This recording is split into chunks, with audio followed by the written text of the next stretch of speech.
Peraturan Pemerintah Nomor 28 Tahun 2024 tentang kesehatan yang ditandatangani oleh Presiden Joko Widodo salah satunya mengatur penyediaan alat kontrasepsi untuk pelajaran. Untuk pelajar maksud kami. Aturan tersebut dituang dalam pasal 103 yang merinci soal pelayanan kesehatan reproduksi.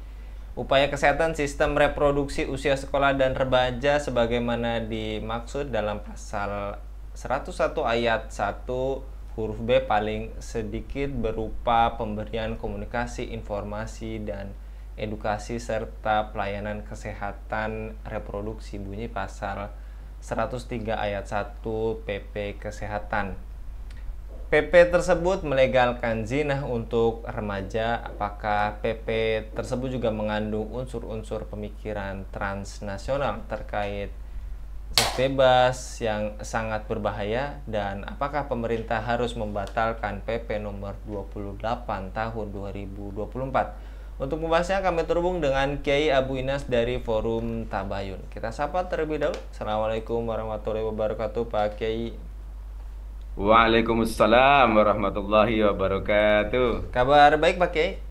Alhamdulillah sehat. Semoga jenengan juga sehat. Amin, dan pemirsa setia kita ya Pak Kiai. Terkait tadi Pak Kiai, Amin. ramai-ramai menyoroti PP nomor 28 tahun 2024 terkait tadi intinya akan mengatur pengadaan alat kontrasepsi bagi anak sekolah dan remaja. Menurut Pak Kiai, apakah aturan itu justru menjadi pintu masuk untuk remaja melakukan seks bebas? Em, Menurut saya bukan saja jadi pintu masuk, karena yang terjadi sebetulnya em, apa em, seks bebas itu kan sudah merajalela sebagaimana yang diungkap oleh Kepala BKKBN ya. Itu sudah diungkap itu datanya 50 sekian persen remaja putri usia 15 sampai 19 itu telah melakukan seks bebas. Kemudian 70% lebih remaja laki-laki itu sudah melakukan seks bebas. Nah, jadi itu justru PP ini, PP nomor 28 tahun 2024 ini justru akan memberi karpet merah, semakin em, membuat aktivitas seks bebas itu akan menjadi lenggang kangkung gitu ya, Masya Allah. Harusnya dampaknya ini dicegah dengan cara em, membasmi akar masalah utama daripada seks bebas ini. Kalau PP ini dengan rencana membagikan alat kontrasepsi itu kan sebetulnya hanya mengatasi dampaknya. Jadi seolah-olah malah justru akan monggo silahkan melakukan seks bebas, ini kami sediakan penangkalnya. Jadi Kan menyuburkan juga naudzubillah ya min Pak dzalik. Kiai? Bagaimana? Menyuburkan perzinahan juga Pak Kiai? Betul. Justru ini dikhawatirkan akan semakin menyuburkan pergaulan bebas. Dan kalau pergaulan bebas ini akan semakin subur, dampak-dampak yang dikhawatirkan oleh mereka dan kita semua itu bukannya hilang, malah justru akan semakin merajalela dampaknya.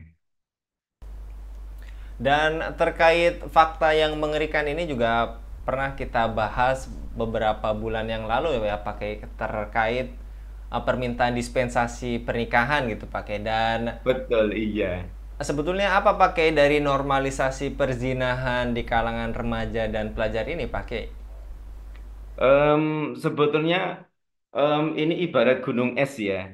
Gunung es dari sisi jumlah kasusnya atau angkanya maupun dari sisi gunung es yang nampak permukaan itu sebetulnya yang di bawah permukaan apa gitu.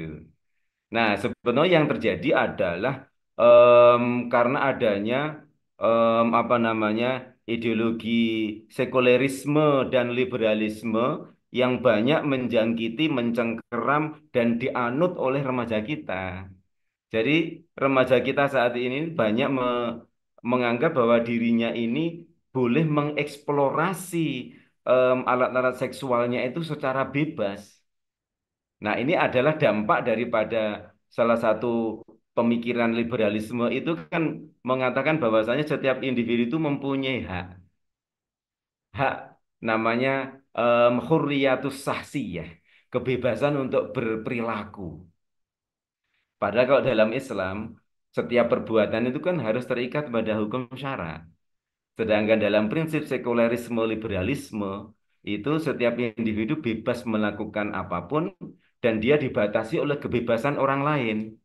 Artinya apa? Kalau orang lain dan dirinya itu concern, artinya setuju untuk melakukan sesuatu, ya monggo-monggo saja.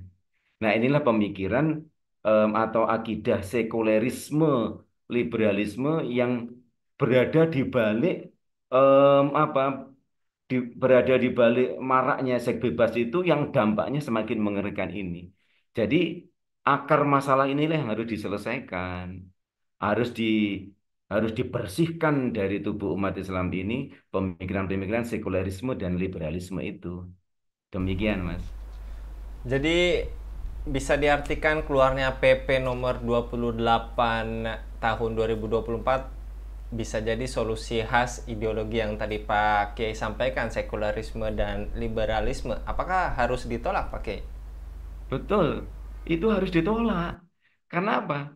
Karena satu ya, secara logika ini hanya menyelesaikan dampaknya, tidak menyelesaikan akar persoalan. Itu satu.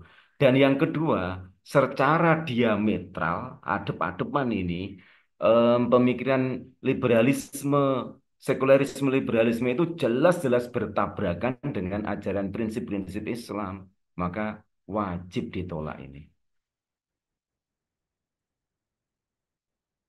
Pak Kiai, dan sebetulnya kita perlu diingatkan lagi oleh Pak Kiai bagaimana zina dalam timbangan hukum Islam serta apa bencana akibat maraknya perzinahan tersebut Pak Kiai.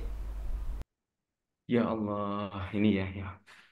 Ini mari ini jadi keprihatinan kita semua. Coba kita merujuk nasihatnya para ulama-ulama kita. Di antaranya adalah Imam Ash-Shawqani. Ya, beliau menjelaskan bahwasanya zina menurut pendapat para ulama ya, tidak ada satupun yang berbeda bahwa zina itu termasuk salah satu di antara dosa besar. Kemudian beliau Imam Ash-Shawqani mensitir ayat Al-Quran di dalam surat Al-Furqan ayat 68. A'udzubillahi minasyaitonirrajim.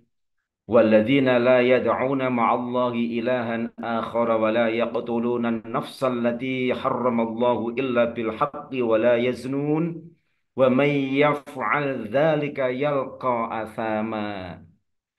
Yang artinya orang-orang yang tidak beribadah kepada Tuhan lain yang bersekutu dengan Allah, tidak membunuh jiwa yang telah Allah haramkan untuk dibunuh kecuali dengan alasan yang hak dan tidak berzina.